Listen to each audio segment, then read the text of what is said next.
Hello, this is Mark Bassingthwaite, the Risk Manager with ALPS, and welcome to another podcast, ALPS In Brief, the podcast that comes to you from the historic Florence Building in beautiful downtown Missoula, Montana. And I'm so pleased to have as our guest today, Joshua Lenon, who is a lawyer in residence with Clio. And Joshua has done a podcast earlier with us in terms of one of our early initial podcasts. And I just wanted to invite Joshua back to discuss some developments in Clio. But Joshua, before we jump in, can you just share a little bit about yourself for those that may not have heard the first podcast? Sure. Thanks, Mark. It's really nice to be here. So I'm Joshua Lenon. I'm Clio's lawyer in residence, and that means I am an attorney admitted to New York, but I help Clio out of Vancouver, Canada, with legal research into the intersection of technology and the practice of law. I also serve as Clio's data protection officer, helping us with compliance issues and research into the special privacy and confidentiality needs of legal technology and how we can really increase the security and protection of both law firms and their clients through the use of technology. I've been doing this for about 6 years now. I've been really lucky to be a part of the explosive growth of Clio, and I quite frankly have one of the best jobs in law, I think. I would agree. What is happening with Clio is really exciting. One of the reasons I wanted to visit with you is Clio is now, has recently celebrated their 10th anniversary, as I understand it. And I've also heard that your 2018 Clio Cloud Conference, which occurred last fall in New Orleans, was quite an event. And I thought we'd just start out by having you share sort of what's going on. What are the exciting things that, what made 2018 a big year for Clio? So there are a couple things that made 2018 a really big year for Clio. One of the words that leaps to mind is growth. We've grown both externally in terms of the number of law firms that we work with. We now currently work with 170,000 legal professionals in 90 countries around the world. We also have continued to grow our relationships with organizations like bar associations and law societies, whereas we're now offered as a member benefit by 66 different bar associations. Wow. And law societies around the world.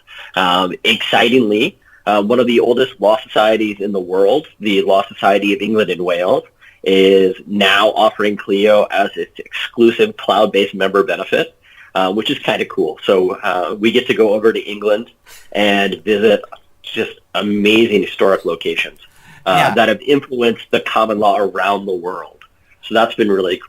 That is cool. Now, it just underscores you do have a very cool job. So, please continue. What other exciting things are going on? We're growing like a weed internally at Clio as well. So we actually just topped 350 employees.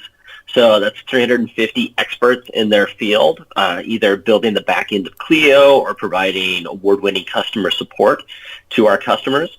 And one of the things that kind of leapt our headcount forward is we acquired our integration partner, Lexicata. So Clio is... what's interesting is because we're cloud-based, we actually integrate with a lot of different pieces of software out there. Yes. So not just things like the email that a law firm uses, but also highly specialized tools that target the legal industry. And we have approximately 160 integration partners right now. And one of our oldest and most popular is a company called Lexicata. They designed a client intake application that enables firms to really walk a potential client through the discovery phase, the consultation phase, and finally the retention phase of becoming a client with a law firm. And we realized that this was an area of legal technology that we could be performing better at. Mm-hmm. And so we took a look, like any organization does. Do we go out and buy a piece of software that does that, or we build it ourselves? And we had such a great fit, both organically and technically, with Lexicata, that it just made sense to merge. And so it's our first acquisition ever as a company. We brought on 30 new employees, an office in LA, and a whole new software suite, which means that we now help law firms not only manage their practice, but manage the onboarding of clients into their practice. And that's been an incredible accomplishment in 2018. Yeah, that's a really big deal, and kudos to you guys. That's exciting news. That really is.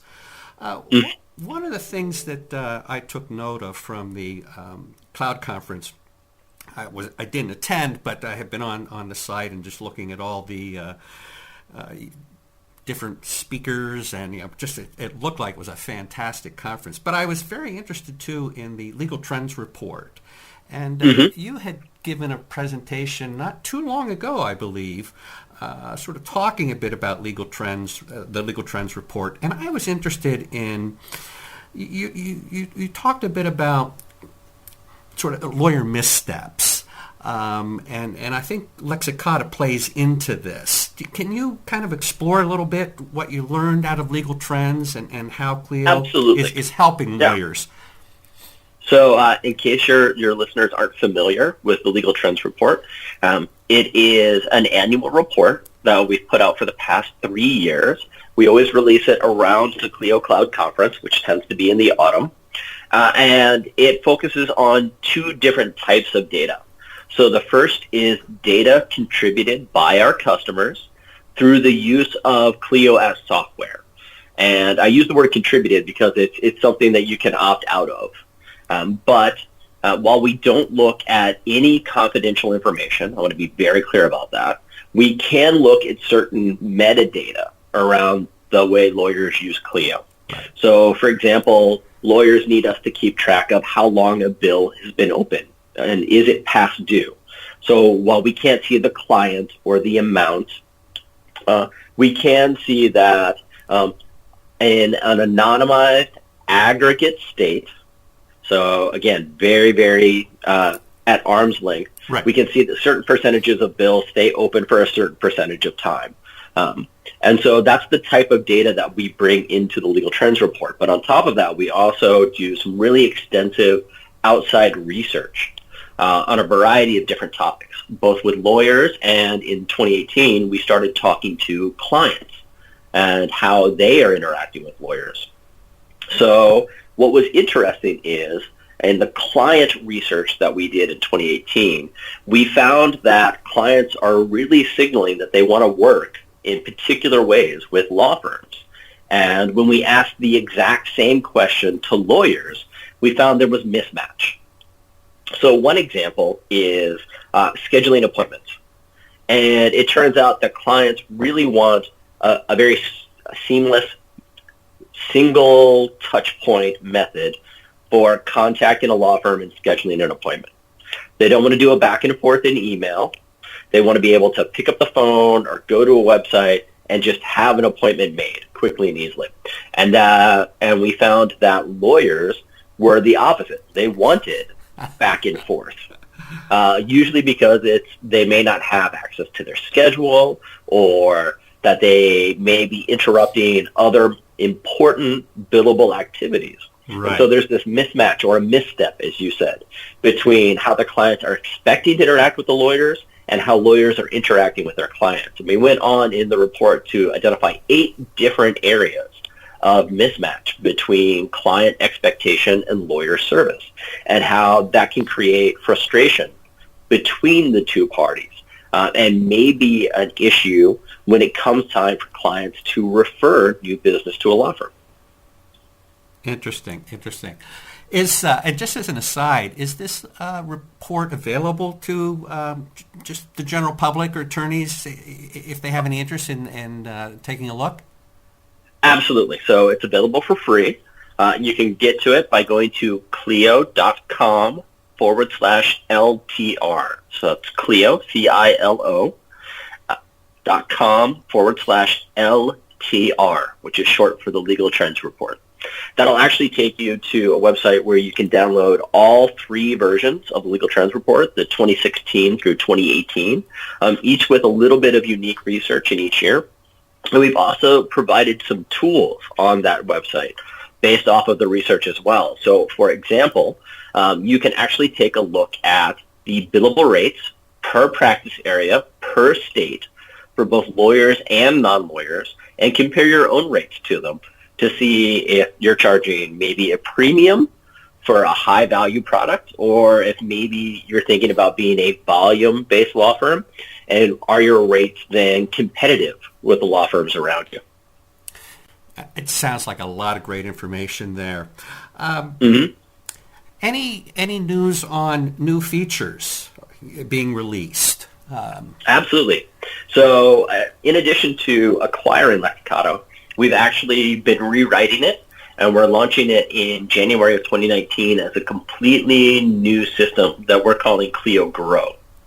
And so it takes all the great features of client intake that Lexicato had already built, puts a little bit of Clio research and design on top of them, and makes it more deeply integrated with the Clio practice management solution. So if you're looking to bring on a client intake tool, it's going to be a seamless experience between the two. In addition to that, within Clio's practice management, we've actually added a ton of new features.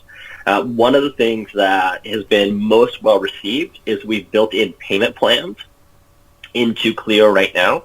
So in 2017, we added built-in credit card processing, because our research found that if a law firm had the ability to accept credit cards, they actually get paid about 33% faster. Yeah, it doesn't surprise me at all.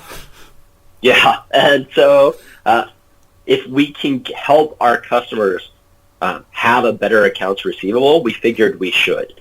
So we negotiated a very sweetheart exclusive deal with LawPay, and LawPay is now built in to Clio and can help you accept credit card payments.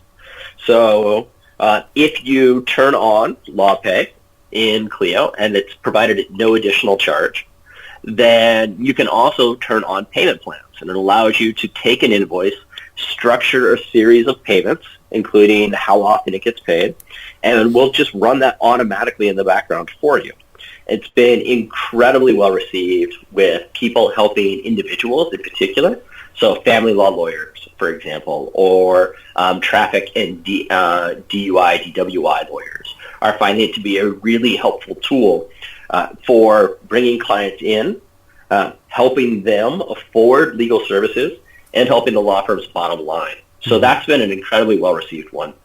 One that I think is really neat on top of that is a feature we're calling Clio Launcher.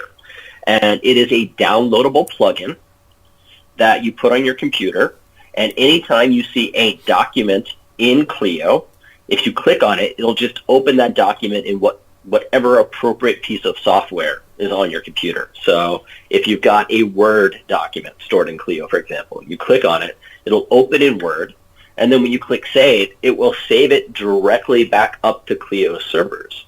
So there's a really seamless now workflow between having Clio as both your billing engine and your document management engine behind your law firm. Whereas before, we found people needed just a little bit more of a sync between the two. They were choosing to integrate tools like Dropbox or Google Drive, which are still there. But now you can get the free unlimited storage that comes included with Clio and not change your workflow at all, but have ready access to your documents. Yeah. That sounds awesome.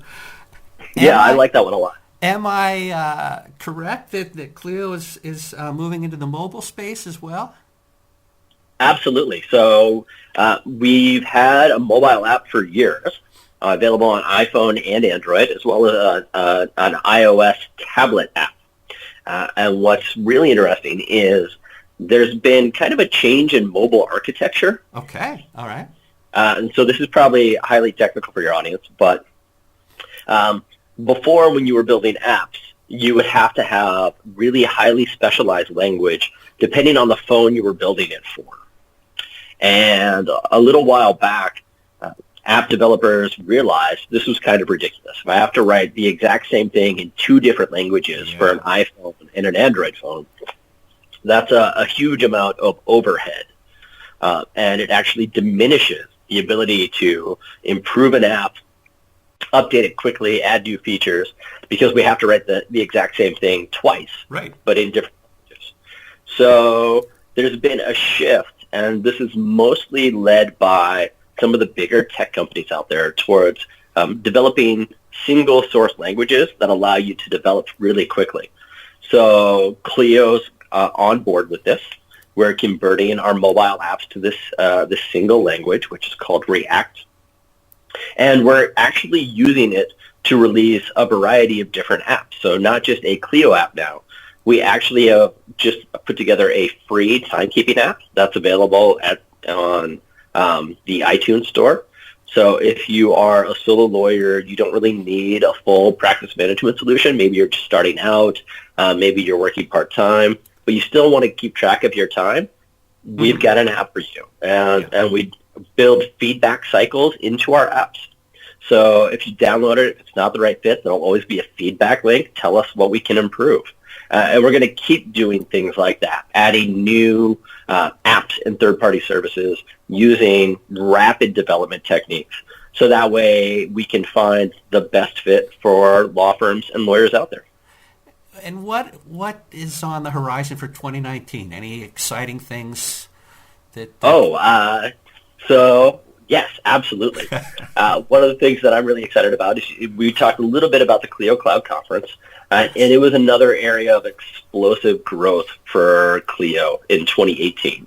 So we had 1,500 lawyers from around the world come and meet with us in New Orleans, and we had, as you said, just absolutely phenomenal speakers. So we try to pick the best speakers both inside legal as well as outside legal. So that way we're learning what works for everybody. So, for example, we actually had a great speaker come and talk about stress and how stress is not necessarily a bad thing. It's how you react to stress that needs to be your focus of your attention, right? Not the removal of it. Right, you know? right.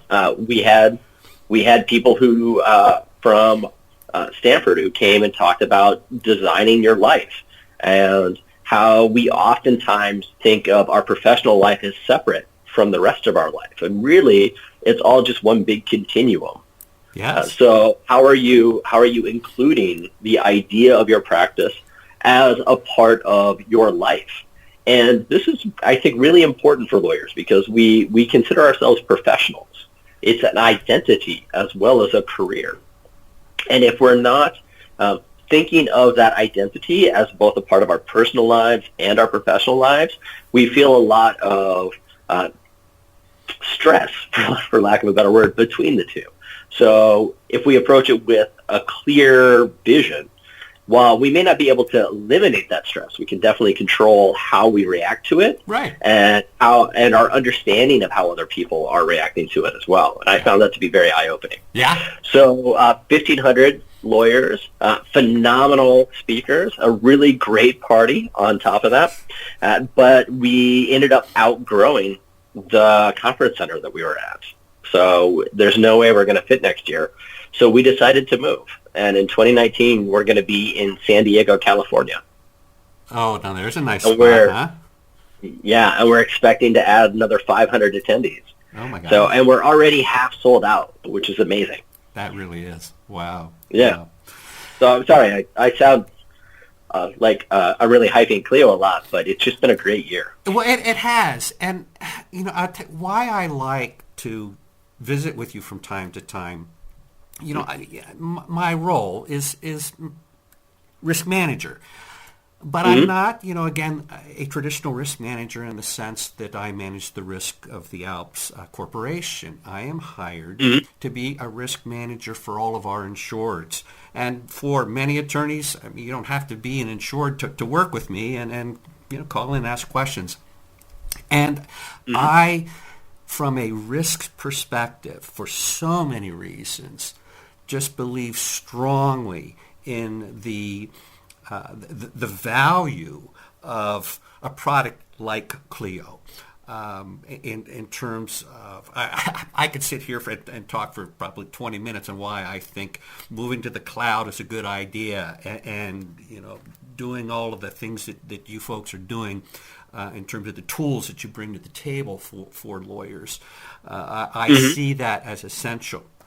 But let me ask, and kind of in closing here, give you a chance to comment on one thing. What I'm starting to hear a little bit, there is, in light of some of these major breaches that we have seen, and cryptojacking and ransomware attacks just being rampant with everybody, but you couple that in terms of the risks of cyber breaches of some sort with what has been a really bad, tough year in terms of 2018 with Facebook. I would just like to have you share some thoughts on the value, the reason, how would you counter this? I don't want to move to the cloud because look at Facebook. I don't want to move to the cloud because these guys are next on a major ransomware attack. Do you have some thoughts? Yeah, I do. I actually think there's never going to be a complete elimination of risk. And I think any technology vendor who tells you that they are 100% secure is pulling the wool over your eyes. That's right. Absolutely. Yeah. Yeah.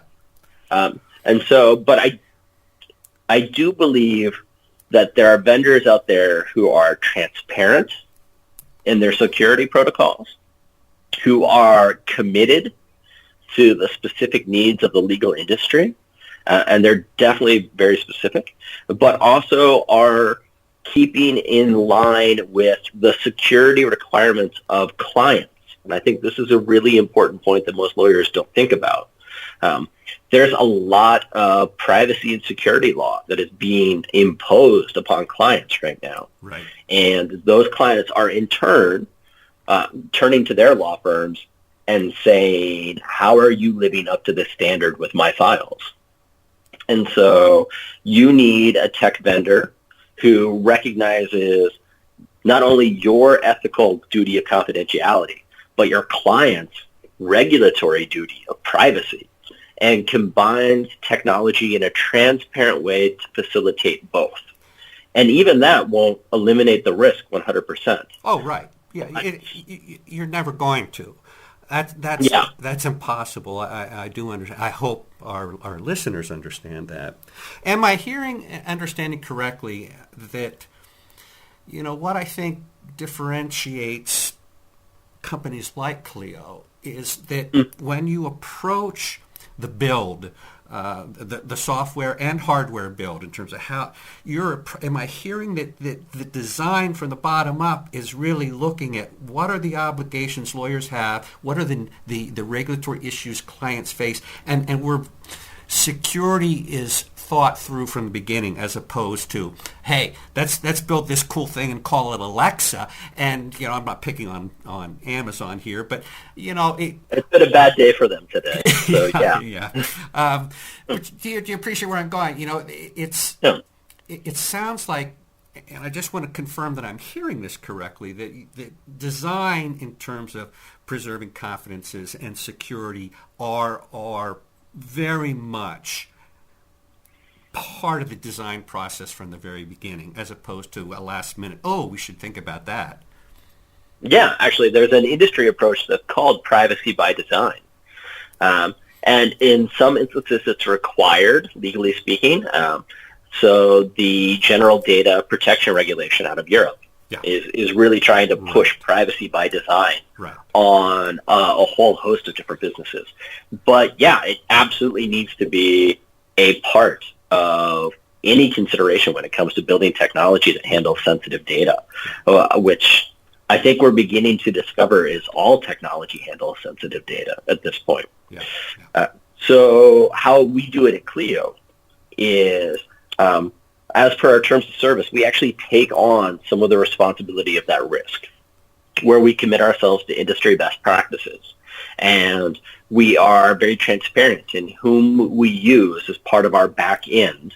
It's called sub-processors in privacy law under GDPR. So we're required to disclose those sub-processors. We're required to vet those sub-processors. We're required to see that they meet the same contractual obligations to us that we commit to you. And so there's a shared risk that comes with using a good, transparent vendor. But it is a risk, and I don't think we can ignore that. I do think that dollar per dollar, cloud computing gives you the best security for your money right now when you pick a transparent, reputable vendor. And the economies of scale that can be affected with cloud computing outweigh anything a small law firm can put together on their own. Yeah. And the one other counterpoint I would give to that is I think a lot of lawyers believe that because they're small, that they're also obscure and that nobody's targeting them. And what we've seen is, unfortunately, with things like malware, yes, that people may not be targeting them specifically, but they're still being caught in these giant dragnets you bet, of security risk. And so if you're trying to go it alone, what you're really doing is you're just setting yourself up to be caught in one of these dragnets. Yeah. I couldn't agree more. I hope our listeners, that's one to note. Well, listen, Joshua, I have taken more time than I think I should. I know you're a busy man here. I really appreciate your taking the time to visit with us, and to all of you listening, I hope you found something of value here. And my desire with this podcast really is just to try to have you hear firsthand the value of what cloud products can bring to the table in terms of enhancing your practice from a security side to just creating all kinds of efficiencies.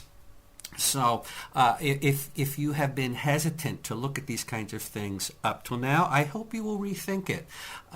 You've got at least one risk manager here at ALPS saying, hey, this is a really good idea. And from an insurance industry perspective, I certainly think now's the time to make a move. So, Joshua, again, thank you very much.